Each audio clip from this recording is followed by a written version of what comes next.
എല്ലാവരും നോക്കി നിൽക്കെ ബലമായി എന്റെ കുഞ്ഞിന്റെ കഴുത്തിൽ നീ താലി കെട്ടി. എനിക്കത് സഹിക്കാവുന്നതിലപ്പുറമായിരുന്നു. പിന്നെ മീനാക്ഷിയെ പോലെ നീയും എന്റെ കൊച്ചുമകനാ. അതുകൊണ്ട് ഞാനതങ്ങ് ക്ഷമിച്ചു.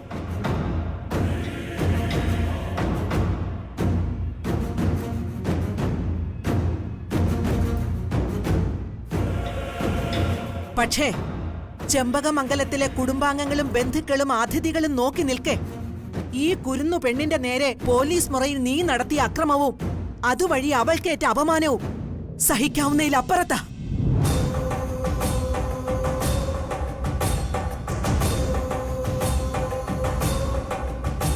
അതുകൊണ്ട് നിനക്ക് ഈ വീട്ടിൽ സ്ഥാനമില്ല. നിനക്ക് എങ്ങോട്ടെങ്കിലും പോവാം.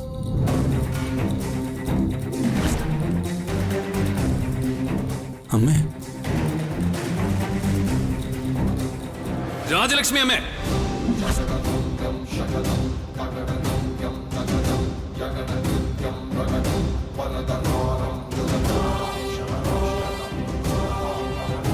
കാർത്തികേ, നീ ആരാടാ അങ്ങനെ വിളിച്ചത്?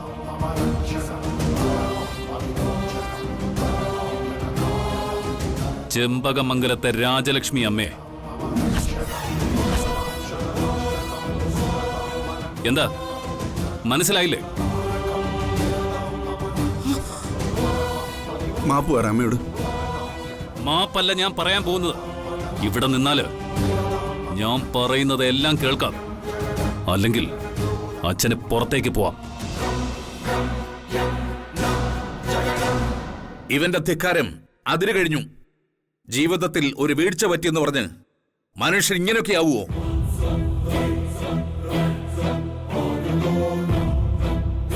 രാജലക്ഷ്മി അമ്മ എല്ലാവരുടെയും കൂടെയാണ്, അത് നീ മറക്കരുത്. എനിക്കിവിടെ ഇനി അങ്ങനെ വലിയ ബന്ധങ്ങളൊന്നുമില്ല. ഇനി ബന്ധങ്ങളുണ്ടെങ്കിലും ഞാനതിന് വലിയ വിലയൊന്നും കൽപ്പിക്കുന്നില്ല. ഇവിടെ ഉള്ളവരിൽ പലരും എന്നെ ചതിച്ചവരാ. അതുകൊണ്ട് അവരെയൊക്കെ പഴയതുപോലെ സ്നേഹിക്കാനും പരിഗണിക്കാനും എനിക്ക് പറ്റില്ല. കാർത്തിമോനെ, എന്താ മോനെ ഇങ്ങനെയൊക്കെ സംസാരിക്കുന്നത്? ഇതുവരെ നിങ്ങൾ കണ്ട കാർത്തിയല്ല ഞാനെന്ന് നിങ്ങളോട് ഞാൻ പലവട്ടം പറഞ്ഞതല്ലേ?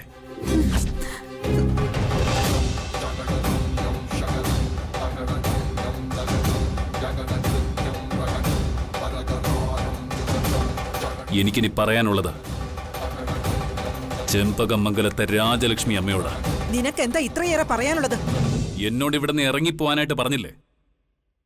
അതെന്ത് ന്യായത്തിൽ?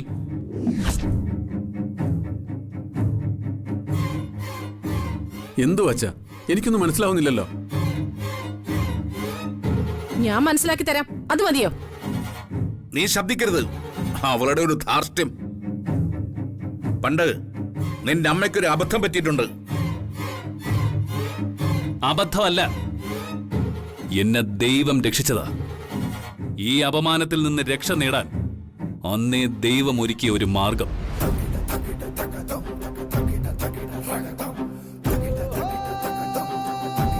ഇപ്പോഴും മനസ്സിലായില്ലേ? ചെമ്പകമംഗലം എന്റേതാ. ഇതെനിക്ക് രാജലക്ഷ്മി അമ്മ ഇഷ്ടദാനം നൽകിയതാ.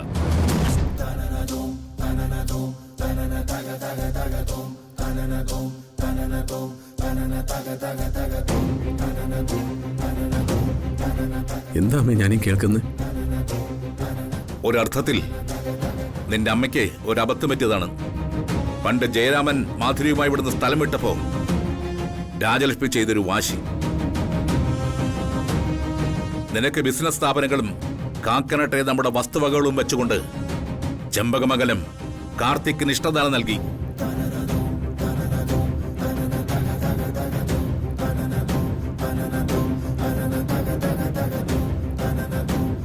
ഈ ചെമ്പകമംഗലം തറവാട് സംരക്ഷിക്കാൻ വേണ്ടി അമ്മ ചെയ്തതാണ്.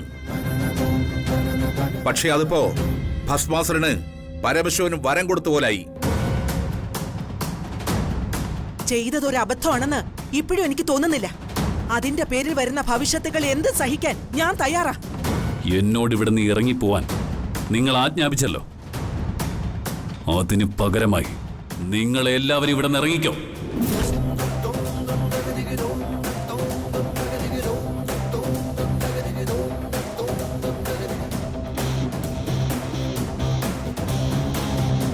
എന്താ എല്ലാരും നോക്കി നിൽക്കുന്നത്? എന്റെ അമ്മയും അച്ഛനും ഞാൻ അടിമയായിട്ട് ഏറ്റെടുത്തതാ ഈ പെണ്ണ് ഒഴികെ ബാക്കി എല്ലാരും ഇവിടെ നിന്ന് ഇറങ്ങിക്കോ.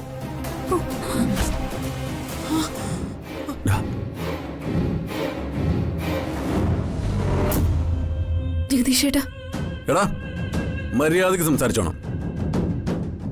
പഴയകാല അറേബ്യയോ അടിമ കച്ചവടം നടത്താൻ? മറ്റുള്ളവരാരും വിഡ്ഢികളും വിവരമില്ലാത്തവരാണെന്നും നീയും നിന്റെ അമ്മയും തിരിച്ചേക്കരുത്. ദേ, ഈ മീനാക്ഷി കൊണ്ടൊരു പെറ്റീഷൻ ഫയൽ ചെയ്ത് പോലീസ് സ്റ്റേഷനിലും വനിതാ കമ്മീഷനിലും കൊടുത്തു കഴിഞ്ഞാലേ അകത്തു പോവും. ഹ്യൂമൻ റൈറ്റ്സ് നിഷേധിക്കുന്ന വിവരദോഷി. മര്യാദക്ക് സംസാരിച്ചോ. പിന്നെ നീ അവന്റെ അടുത്ത് അങ്ങ് വിഴുങ്ങി കളയും. ഒന്ന് പോടാ. അമ്മ കഴിഞ്ഞാലേ പിന്നെന്റെ അമ്മയുടെ സ്ഥാനത്ത് കണ്ടിരുന്ന നിങ്ങളെയും ദേ ഈ നിൽക്കുന്ന നന്ദിനി നടത്തിയും വാവിട്ട വാക്കും കൈവിട്ട ആയുധവും തിരിച്ചെടുക്കാൻ പാടാ. അതുകൊണ്ട് എന്നെ കൊണ്ട് കൂടുതലൊന്നും പറയിപ്പിക്കരുത്. എന്താ മോനെ നീ ഇങ്ങനെയൊക്കെ പറയുന്നു? നീ നിന്റെ മുത്തശ്ശിയോട് മാപ്പ് പറയും. ഞാൻ ആരോട് മാപ്പ് പറയാനൊന്നും പോകുന്നില്ല. എല്ലാരോടും ഞാൻ ഇവിടുന്ന് ഇറങ്ങിപ്പോവാൻ പറഞ്ഞില്ലേ?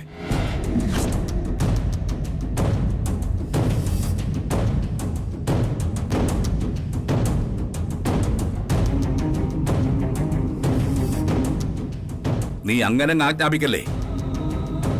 ഇഷ്ടദാനം നൽകിയ വസ്തുവകകള് ഏത് സമയത്തും അസ്ഥിരപ്പെടുത്താൻ അത് തന്ന ആൾക്ക് അവകാശമുണ്ട്. ഏത് ഇഷ്ടദാന ആധാരത്തിലും ചില കണ്ടീഷൻസ് ഉണ്ട്. ആ നിബന്ധനകൾ ഇതിലുമുണ്ട്. അത് പാലിച്ചില്ലെന്നും പറഞ്ഞ് ഒന്നാം കക്ഷിക്ക് അത് അസ്ഥിരപ്പെടുത്താം. അത് അപ്പോഴല്ലേ, അന്നേരം അത് ചിന്തിക്കാം. ഇപ്പോ എല്ലാരും ഇവിടെ നിന്ന് ഇറങ്ങ.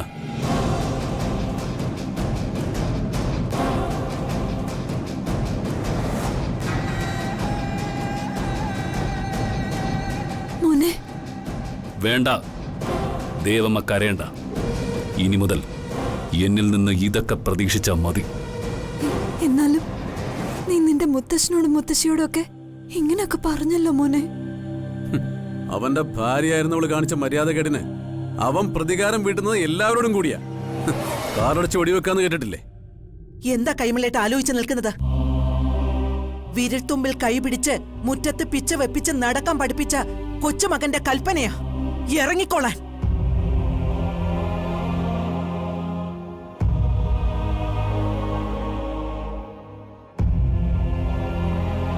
പോകാം. പോകാം. നന്ദിനി, മാലതി, മോനെ ജഗദീഷേ, അമ്മേ പറയാമേ. എല്ലാവരും അവരവരുടെ തുണികളും മറ്റും എടുത്തോ. ഇനി നമുക്കിവിടെ ഒരു അവകാശവും ഇല്ല.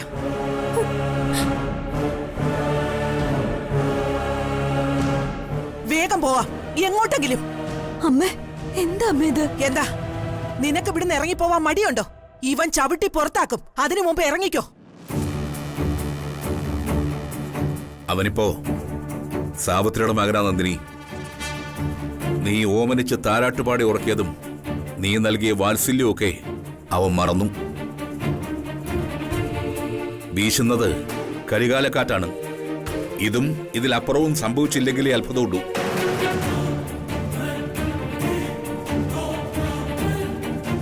മുത്തശ്ശ, മുത്തശ്ശി, എന്നെ വിട്ടെങ്ങോട്ടും പോവല്ലേ. അടങ്ങി നിക്കടി.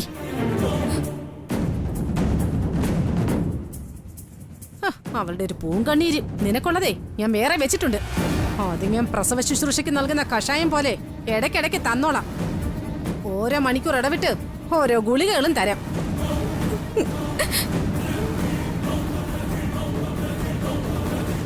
അമ്മേ, കാർത്തിമോൻ ഇപ്പോഴത്തെ ദേഷ്യം കൊണ്ട് അങ്ങനെയൊക്കെ പറഞ്ഞു പോയതാ. അമ്മ അവനോട് ക്ഷമിക്കണം. അവന് വേണ്ടി ക്ഷമ പറയാൻ നീ ആരടി? നീ അമ്മ അമ്മ എന്ന് പറഞ്ഞ അമ്മയാവോ? ഇവൻ എന്റെ മകനാ. ഇവനെ പ്രസവിച്ചതേ ഞാനാ.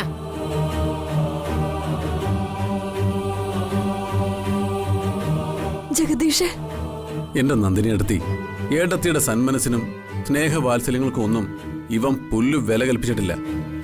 പിന്നെന്തിനൂടെ വന്ന് ഇവന്റെ ആട്ടും തുപ്പും കേൾക്കണം? നിയമം അനുസരിച്ചാണെങ്കിലേ ഈ ചെമ്പകമംഗലത്തിന് അടുത്ത അവകാശം ഇളയ മകനായി എനിക്കാ. പക്ഷേ സമ്പത്തിനേക്കാളും സൗഭാഗ്യത്തെക്കാളും ഉപരി ഞാൻ എൻ്റെ മാതാപിതാക്കൾക്ക് വില കൽപ്പിക്കുന്നു.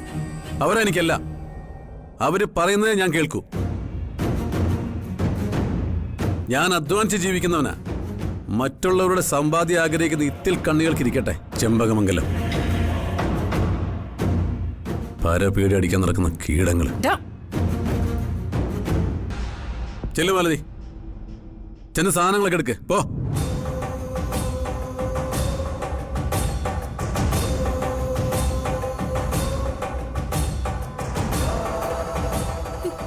എന്താ ACP കാണിക്കുന്നൊക്കെ?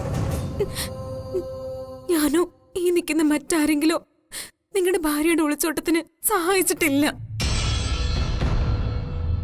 നിങ്ങളുടെ തെറ്റിദ്ധാരണ മാറ്റണം. മുത്തശ്ശനെയും മുത്തശ്ശിയും ഒക്കെ തിരിച്ചു വിളിക്കണം.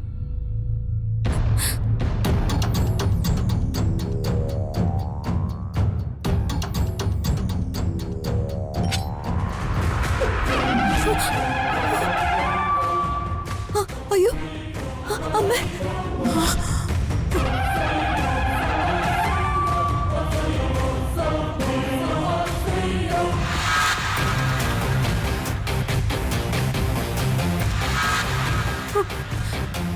മിണ്ടിപ്പോകരുത് നീ.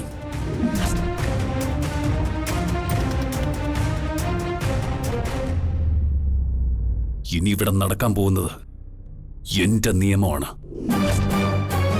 ഞാനാണ് വക്കീലും കോടതിയും ജസ്റ്റിസും എല്ലാം.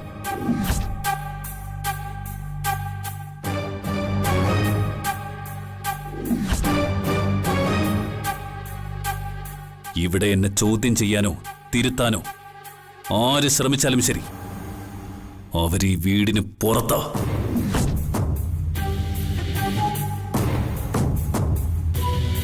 നീ എതിർത്താൽ നിന്നെ ഞാൻ പുറത്തേക്ക് വിടില്ല.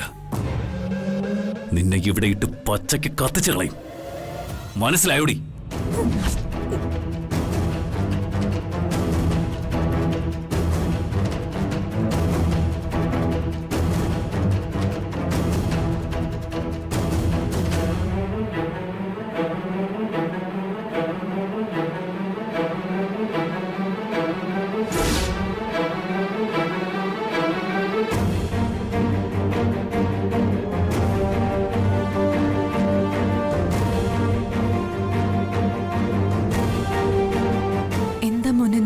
മനസ്സിന്റെ സമനില തെറ്റിയ പോലെ സംസാരിക്കുന്നത്. എന്റെ മനസ്സിന്റെ സമനില തെറ്റിച്ചത് ആരൊക്കെ കൂടിയാണെന്ന് നിങ്ങൾക്കറിയാലോ. ഇനി എനിക്ക് ഇങ്ങനെയൊക്കെ സംസാരിക്കാൻ പറ്റൂ.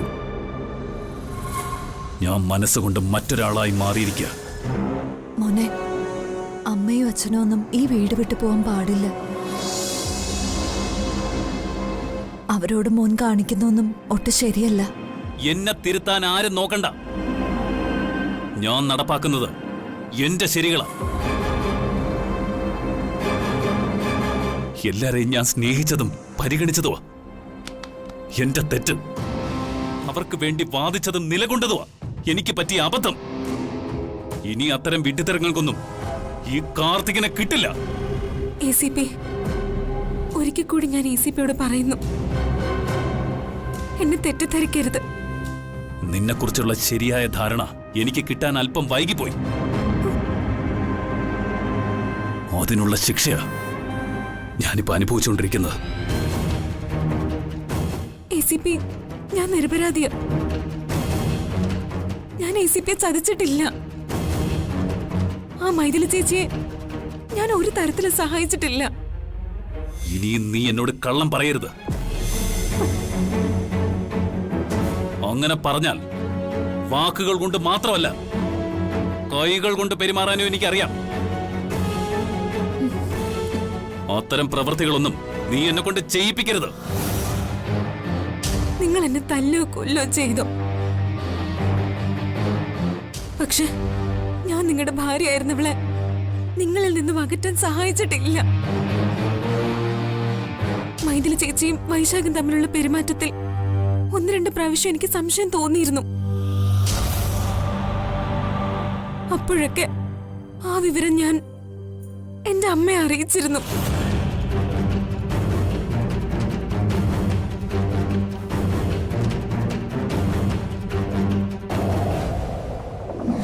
ചേച്ചിയും വൈശാഖും തമ്മില് എന്തോ ഒരു ബന്ധമുണ്ട്. എന്ത് ബന്ധം? അരുതാത്ത എന്തോ ബന്ധം.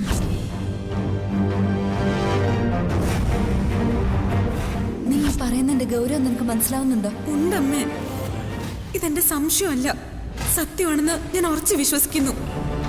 ആ മുറിക്കകത്തുനിന്ന് അവര് സംസാരിക്കുന്നത് ഞാൻ കേട്ടതാ.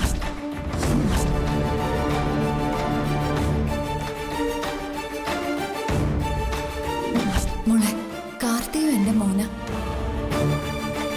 അവന്റെ ഭാര്യയെക്കുറിച്ചാ നീ പറയുന്നത്. അറിഞ്ഞുകൊണ്ട് തന്നെ അമ്മ ഞാനീ പറയുന്നത്. കാർത്തി അമ്മയുടെ മോനാണെന്ന് കരുതി സത്യമല്ലാതാവോ?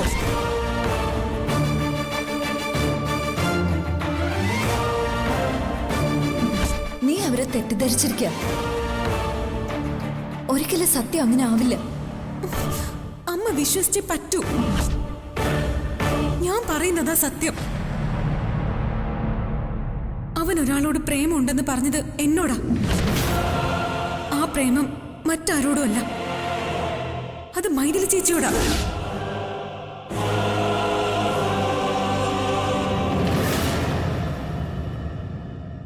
നീ പറയുന്ന റീസൺസ് ഒക്കെ നിന്നെ ശുദ്ധീകരിക്കാനുള്ള ന്യായങ്ങളാ. അതൊന്നും ഞാൻ വിശ്വസിക്കില്ല. നിങ്ങൾ ഇങ്ങനെ കടുംപിടുത്തം കാണിച്ചാലോ ACP? എനിക്ക് അന്നുണ്ടായ ഈ സംശയം നിങ്ങളുടെ അമ്മയ്ക്കും ഉണ്ടായിരുന്നു. നിങ്ങളുടെ അമ്മയോടൊന്ന് ചോദിച്ചു നോക്ക്.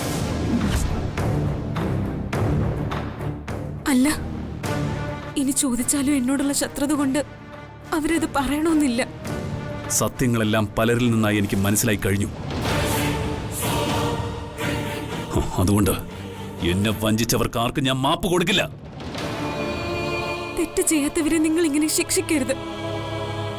നിങ്ങൾക്കിപ്പോ അനുഭവിക്കേണ്ടി വരുന്ന സങ്കടങ്ങളിൽ എനിക്കും വിഷമമുണ്ട്. അതിന് നിരപരാധിയായി എനിക്ക് എന്ത് ചെയ്യാൻ പറ്റും?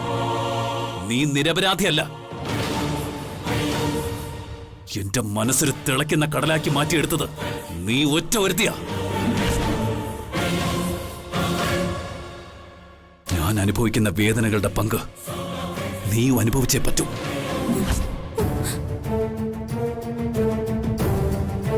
നിന്നെ ഞാൻ അങ്ങനെ വെറുതെ വിടില്ല. മോനെ കാർത്തി, എന്നെ ഇനി മോനെ എന്ന് വിളിക്കണ്ട. ഞാൻ അങ്ങനെ വിളിക്കൂ. എന്റെ മോനെ, നീ ഈ തീരുമാനം പിൻവലിക്കണം. നിന്റെ ഈ പാവപ്പെട്ട അമ്മയുടെ അപേക്ഷയാ. വളർത്തിയതിന്റെ പ്രതിഫലം ചോദിക്കുന്നതല്ല. ഏതൊരമ്മയ്ക്കും മകനോട് പറയാനും മകൻ കേട്ടില്ലെങ്കിൽ അവനോട് അപേക്ഷിക്കാനുള്ള അവകാശമുണ്ട്. നിന്നെ ഞാൻ പ്രസവിച്ചതല്ലെങ്കിലും നീ എന്റെ മകനാണെന്ന കാര്യത്തിൽ എനിക്ക് സംശയമില്ല. നീ എന്നെ അമ്മയായി കരുതിയിട്ടുണ്ടെങ്കിൽ അമ്മയുടെ ഈ അപേക്ഷ എന്റെ മോൻ കേൾക്കണം. ജീവിതത്തിൽ ഈ ഒരു കാര്യം മാത്രമേ എന്റെ മോനോട് അമ്മ അപേക്ഷിക്കുള്ളൂ. ഇതെന്റെ മോൻ അംഗീകരിക്കണം. മോനെ, നീ എന്നെ ഇറക്കി വിട്ടോ, ഞാൻ പോവാൻ തയ്യാറാ. പക്ഷെ പ്രായമായ എന്റെ അച്ഛനോടും അമ്മയോടും ഇറങ്ങിപ്പോവാൻ നീ പറയരുത്. അമ്മയുടെ മനസ്സിന്റെ ആരോഗ്യസ്ഥിതി അല്പം മോശമാ മോനെ. എന്റെ മോൻ വന്ന് അവരോട് മാപ്പ് പറയണം. ഞാൻ ആരോടും മാപ്പ് പറയുന്ന പ്രശ്നമില്ല. മോനെ, ഞാൻ പറഞ്ഞു കഴിഞ്ഞു. ഞാൻ പഴയ കാർത്തിക്കല്ല. മനസ്സ് മരവിച്ചു പോയ മറ്റൊരു മനുഷ്യനാ.